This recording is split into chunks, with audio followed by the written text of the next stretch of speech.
Hello दोस्तों, मैं सतीश कुमार पहलवान गुरुदीन ग्रुप ऑफ कॉलेज के यूट्यूब चैनल पर आप सभी का हार्दिक स्वागत करता हूं। आज हम चर्चा करने वाले हैं घरेलू हिंसा के बारे में। अगर अभी तक आपने हमारा चैनल सब्सक्राइब नहीं किया है तो कृपया चैनल सब्सक्राइब करें, लाइक करें, कमेंट करें, शेयर करें और साथ ही साथ नीचे दिए गए बेल आइकन को दबाना ना भूलें ताकि नई नई वीडियो आपके पास आसानी से पहुंच सके। तो शुरू करते हैं दोस्तों। पारिवारिक समस्याओं में घरेलू या पारिवारिक हिंसा आज के आधुनिक युग की सबसे बहुत बड़ी जटिल समस्या है। घरेलू हिंसा परिवार में किसी भी सदस्य के प्रति हो सकती है, किंतु पारिवारिक हिंसा का संबंध मुख्यतः महिलाओं के प्रति हिंसा से लगाया जाता है। ऐसा इसलिए होता है क्योंकि महिलाएं विवाह के द्वारा अपने स्वयं के घर परिवार को छोड़कर किसी अन्य के घर परिवार में जाती हैं और कभी कभी वहाँ की नई परिस्थितियों में स्वयं को ढाल पाने में असमर्थ रहती है। इसी कारण वे परिवार के साथ अपना सामंजस्य स्थापित नहीं कर पाती। कभी कभी दहेज भी उनके प्रति हिंसा का एक प्रमुख कारण बन जाता है।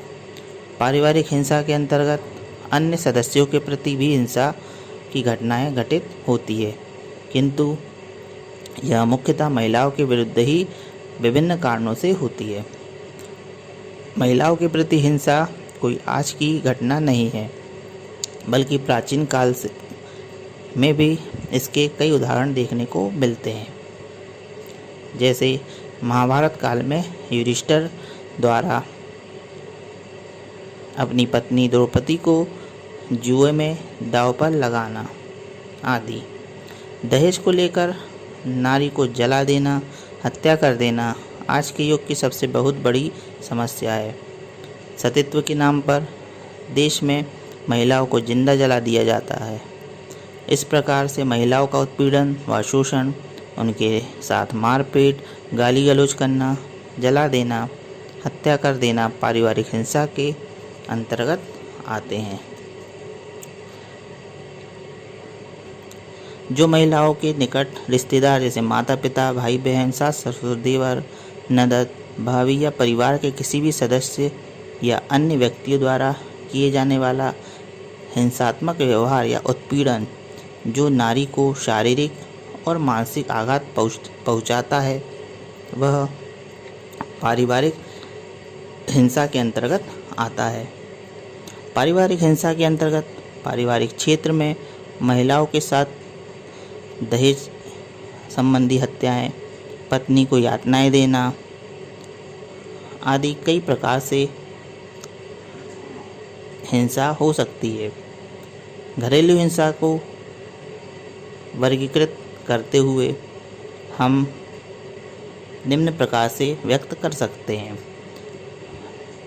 नंबर 1, जिसका उद्देश्य धन प्राप्त करना होता है, जैसे दहेज के लिए पत्नी को मारना, पीटना, यातनाएं देना आदि।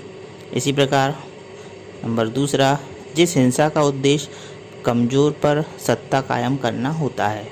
3, उद्देश्य यौन सुख प्राप्त करना होता है। 4, जो हिंसा अपराधकर्ता के व्यक्तित्व संबंधी विकृति के कारण की जाती है। 5, जिस हिंसा का कारण तनावपूर्ण पारिवारिक परिस्थितियां होती है। और 6, जो हिंसा पीड़ित महिला द्वारा प्रेरित होता है।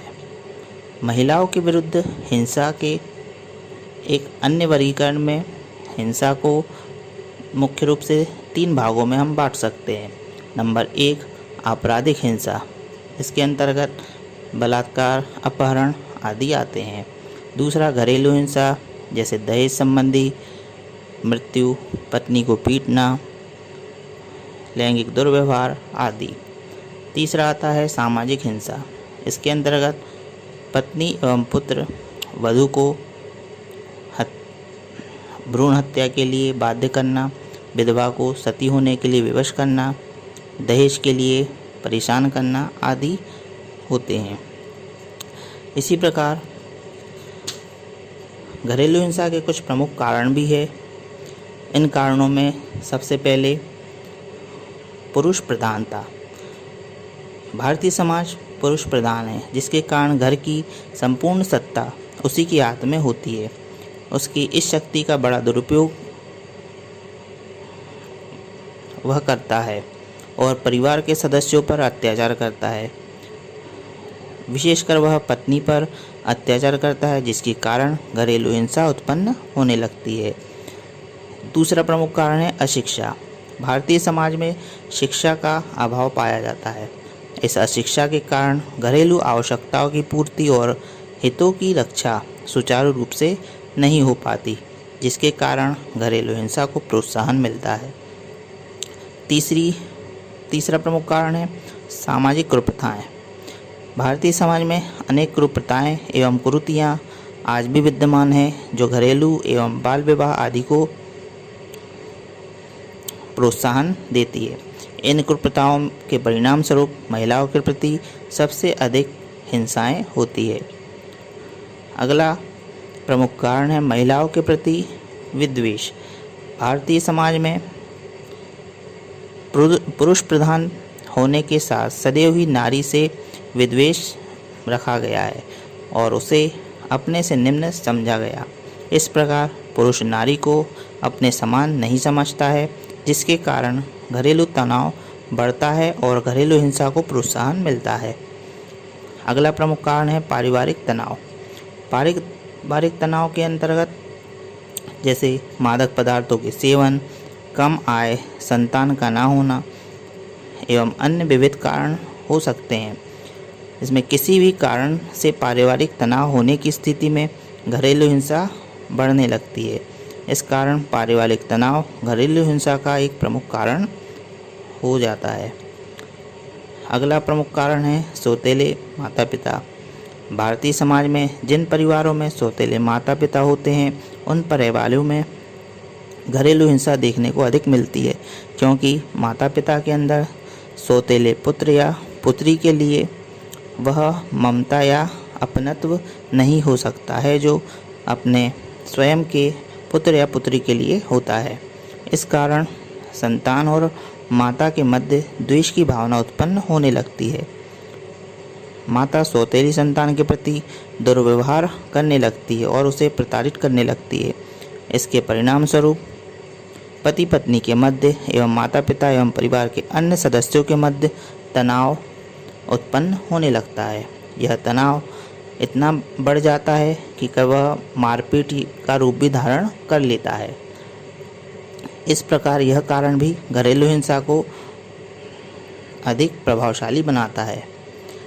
अब हम जानते हैं दोस्तों, घरेलू हिंसा को किस प्रकार से कम किया जा सकता है, इसके रोकने के प्रमुख उपायों के बारे में। तो सबसे पहला उपाय है कि रोजगार की व्यवस्था। जब किसी परिवार में भरण पोषण की समुचित व्यवस्था नहीं होती है, खाने पीने एवं पहनने को लेकर रोजगार की व्यवस्था की जानी चाहिए, जिससे कि उनकी आर्थिक समस्याओं का निदान हो सके और घरेलू तनाव कम हो और घरेलू हिंसा को प्रोत्साहन मिलना बंद हो जाए।